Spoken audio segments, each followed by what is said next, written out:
TikTok has announced a new way to prevent teens from endlessly scrolling on its app.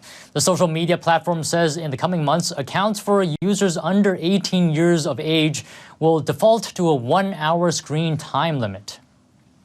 Once 60 minutes hits, teens will be prompted to enter a passcode to extend their time on the app. This new setting can be turned off. But if it is, teens who spend more than 100 minutes a day on TikTok will be prompted to set a daily screen time limit for themselves. TikTok also announced an update to its family pairing feature. Parents or caregivers will be able to filter videos with words or hashtags they don't want to appear in their teen's feed. Joining me is Dr. Carole Lieberman, forensic psychiatrist. Now, Dr. Lieberman, I would like to ask you, TikTok implementing this time limit, this 1-hour daily limit on teenagers. Do you think this works? Do you think this has a positive impact? What TikTok has done is too little too late. It is not a coincidence that they all of a sudden decided to impose this default 1-hour time limit for teens right when Congress was discussing having a bill, which they then passed, that gives Biden the ability to ban TikTok. This was a Hail Mary move on the part of TikTok to try to show Congress that, oh, they're really very good. They're trying to do what's best for teens. When in fact, TikTok is very dangerous for kids. So from a psychology perspective, does 1 hour per day on TikTok affect your mind? Yes. As a psychiatrist, in my opinion, 1 hour per day is 1 hour too much. There are so many psychological effects of kids being on TikTok, from getting their psychological help, so to speak, from TikTok. The people that you're getting this advice from, even so-called professionals, do not, most of the time, know what they're talking about. And when they get this advice from other teens, of course, the teens haven't been trained in these issues. They haven't gone to psych grad school or medical school to be a psychiatrist. So they're just spouting off. They just want attention. That's why they're on TikTok. They're not officially, credentialed for that. The other problem is that this is a phenomenon. There is a phenomenon that is happening where kids are beginning to pattern themselves after what they are seeing on TikTok. Even if the professional is accurate, like, for example, with borderline personality, there's like a trend where kids want to think that it's cool if they have borderline personality. So if they watch on TikTok what a person with borderline personality is like, a lot of teens have been copying that so they could, have this diagnosis. Every kid wants to be special, or wants to get more attention from their parents and their teachers and other kids, and so they take on these credentials, these descriptions of what these different kinds of mental illnesses or psychological problems are. And of course, so it's like the kids develop a kind of pseudo psychological problems or pseudo-diagnosis. I see. And let's talk a little bit about TikTok's algorithm. I don't know if you're familiar with that, but what does it do to a teen if they're overexposed to TikTok's algorithm, the videos they're pushing? From a psychology perspective, in your field of expertise, how does this impact a teen's mind? If TikTok is structured, just like other social media sites, to try to keep you on their site as long as possible. So if you look up depression, for example, and you start watching some TikTok videos on depression, TikTok will send you more and more things that in any way could be related to depression, which, is very expansive. It can include many different kinds of things, including suicide.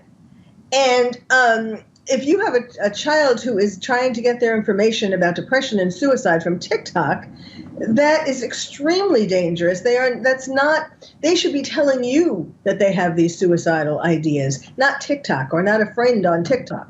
In my opinion, TikTok is the worst, not only because of the intensity with which they shoot all of these videos at you. Also, it is the spy balloon of the internet. It is the Chinese spy balloon of the internet.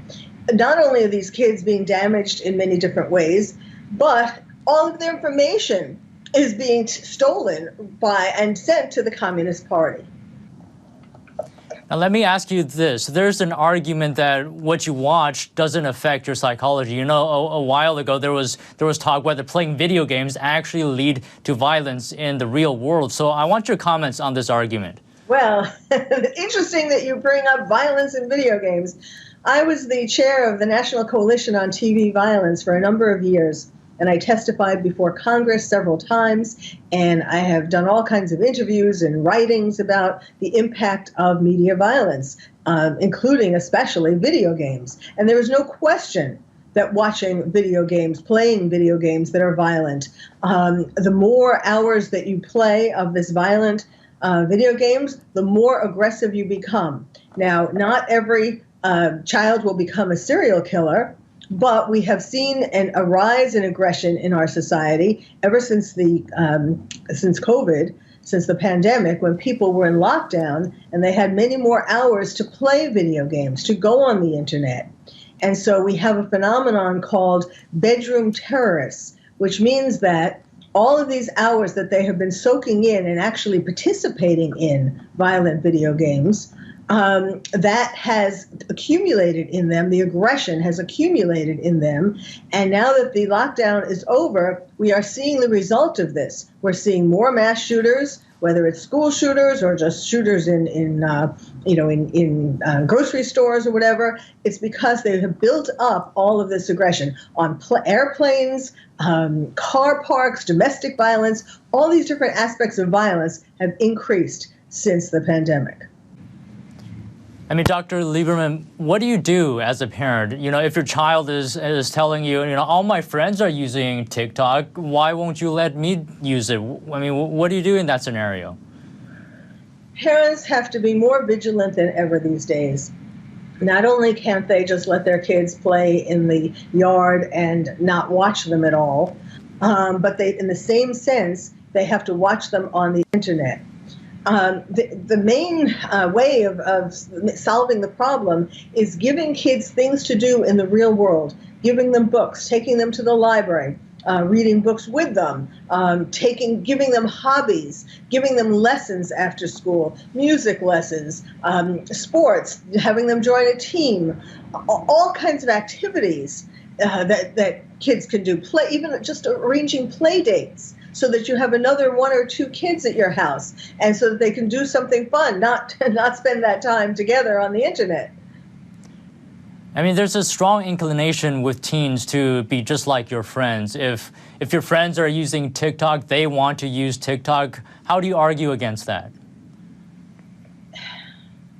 Well, in addition to limiting their time on social media in general, you can sit down with them and watch some of the things that they're watching with them and explain to them why this that you just spent, 15 minutes or an hour watching is bad for you, what that has done to you, how this has given you wrong information, how this has made you just sit here doing nothing, how you're going to be bombarded by more videos of this kind, and instead of getting to your homework, sit with them, talk to them about these different things, talk about how these things are not, the information they're getting is not good, or even when it's just silly videos, not medical or psychological information, just silly videos. Explain to them how it's much more important to interact with the real world and get them to talk about what their goals are in life. If they want to be a professional, or whether a professional, a lawyer or a doctor, or a professional in sports, any kind of goal that they might have, all this time on TikTok and other social media platforms are taking away from your dream. Yeah, there's a lot of things happening on this front. We'll keep a close eye, but thank you so much for your advice today, Dr. Lieberman. You're very welcome.